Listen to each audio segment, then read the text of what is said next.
And you're back with Third Degree. The Department of Social Development is proposing a total ban on alcohol advertising and sponsorship.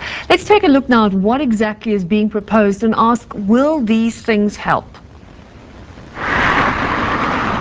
Ads for alcohol are everywhere. A good time is to be had with a nice cold beer or an expensive cognac, or so the advert portrays. Adding to the allure of drinking, celebs, social high flyers and politicians who publicly flaunt their taste and expensive alcohol. To curb the South African culture of drinking, the Department of Social Development proposed a ban on the advertising of alcohol. This includes no more billboards, no more sales catalogues in newspapers and magazines, no more TV and radio ads. But the Association for Responsible Alcohol Use claims that there is no proof that these ads lead to substance abuse. The Department of Social Development also proposes a ban on alcohol sporting sponsorships. Alcohol is one of the main supporters of our boys in green and gold. The industry pumps in billions to sports in the form of ads and sponsorships. Who will step in to fill the gap? Let's dig a little deeper now. Joining me, who is SANCA's National Director, and in Cape Town, Adrian Buerter from the Industry Association for Responsible Alcohol Use. Shwim, let me start with you. As I said, I'm all for raising the drinking age, the ban on sponsorship, but we've seen with tobacco that it didn't really make any effect in terms of profits and also underage smoking, or any smoking for that matter. In terms of underage, I would say it will, if the age is raised, it will make a difference. America has shown that there are statistics that show from 1994 to now that there's less motor vehicle accidents, both as a pedestrian and as a driver, less suicides due to depression, less school dropouts, high school dropouts. So yes, it would make a difference. And it obviously is going to make it a lot harder for young people to get alcohol. Access to it, yes. And at least they would have been drinking for 3 years before they, driving rather, for three years, yeah. Before they actually I think what happens at 18, they suddenly feel, I am allowed to drink now. And they don't see the responsibility of drinking and driving. And this is where all the problems set in at 18. And one of the biggest problems, Adrian joining us from Cape Town, is that we see a glamorization of alcohol. You know, celebrities like Kanye Bar sitting with a champagne bottle over Kenny's naked sushi woman, that kind of thing. It's seen as hip and cool. How do we counteract that?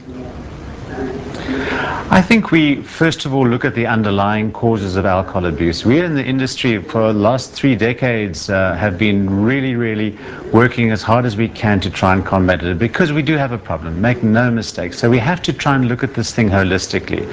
I don't think there's any silver bullet that's going to fix the problem. So I think a combination, number one, of enforcement of the current laws. We are a very regulated industry, so let's enforce the law.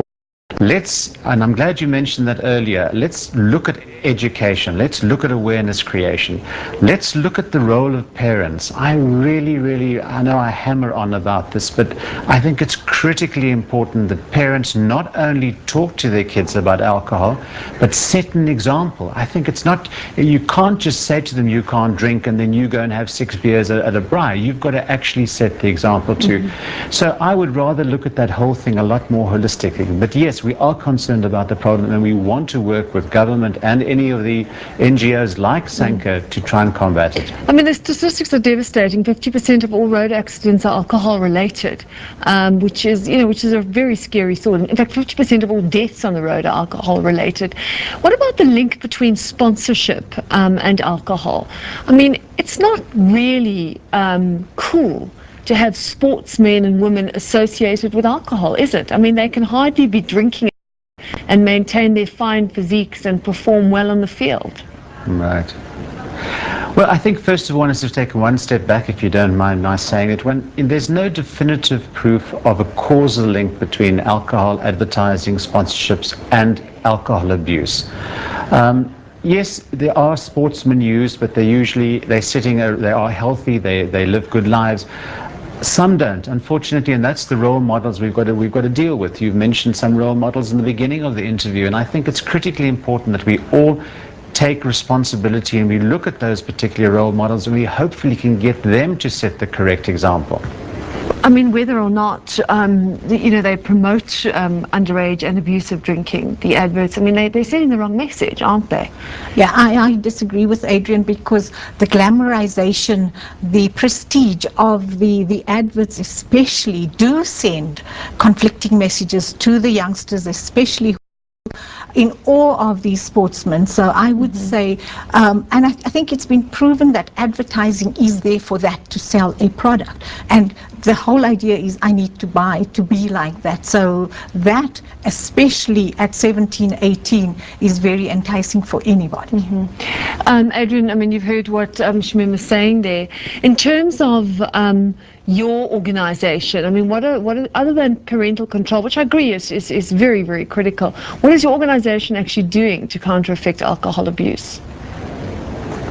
Well, we've looked at, first of all, industry behavior. That's how we started back in the 80s. What is the industry doing, and how can it look after itself in terms of, for example, marketing, not marketing to youngsters, not marketing to people who are already intoxicated, or trying to help the shebeens and trying to help the taverns to set laws in that regard. So that's very, very important. But just one advertising, which I always find very, very interesting. Everyone says that advertising can make people do all sorts of things, but what I've always found so interesting, particularly in our case in South Africa, is that the majority of South Africans choose not to drink alcohol, but they're all exposed to those particular advertising, so seemingly it doesn't have that much of an impact. But I think part of the problem there is not only whether it forces them to drink alcohol, it's the whole ambience that goes on. We haven't got much time, so I'm going to give you a final question, Shamim. Sorry to interrupt you there, Adrian. Drinking at a young age, long term, does that promote more aggressive drinking at a later stage? Well, they become full-blown alcoholics if they're going to start, and we're finding that they start younger and younger. Before, it was 15 to 16-year-olds, and now it's like 11 to 13. By the time they're 14, they're already alcoholics. Which promotes Adrian's view that parental responsibility is critical. Combined, concerted, and starting from the home situation, because they emulate you, role models for the children, and what you do, they do. You cope with the alcohol, they cope with the alcohol. So yes, that is very important. Shamim, thank you so much. Shamim Gada from Sankan, Adrian Botha in our Cape Town studios. Thank you so much for joining us. We'd like to get your views. It's a hot topic, depending on which side of the field you are. Do send us your comments. Those contact details on your screen as we talk. And of course, do join us again next week. We will have more investigative journalism for you. Until then, goodbye.